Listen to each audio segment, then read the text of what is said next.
भाजप आणि शिवसेनेमध्ये गेल्या काही दिवसांमध्ये विस्तवही जात नाही अशी स्थिती उत्पन्न झाली आहे। तर रामदास कदम यांनी भाजप नेत्यांवर हल्लाबोल केलाय।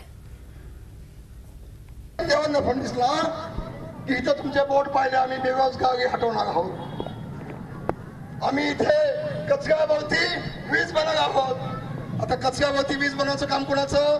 पर्यावरण अंतिम माझं। पण आता आपण दोघे भाऊ म्हटलं ना, तर तसं यांचं आहे। आता टोळ कुणी घेतं केलं? एकनाथ शिंदे। खातं कुणाचं? एकनाथ शिंदे। आणि आमच्या दादा काय म्हणतायत? टोळगतं मी केलं। म्हणजे आमच्या कोकणामध्ये एक म्हण आहे, आईच्या जीवा भाजी उदार आणि सासूच्या जीवावरती जावई सुभेदार। एकनाथ शिंदेच्या जीवावरती चंद्रकांत पाटील सुभेदार। अहो दादा, तुम्ही दादा, मी भाई, आणि तुमचं आणि ताईंचं चाललंय घाई, निरंताईंचं या 8 दिवसापासून। कशाला तुम्ही ही नाटकं चालले तुमची? अहो तुमचं तुम्ही बघा ना। अहो स्वतःच ठेवताय झाकून आणि दुसऱ्याचं बघतायत वाकून।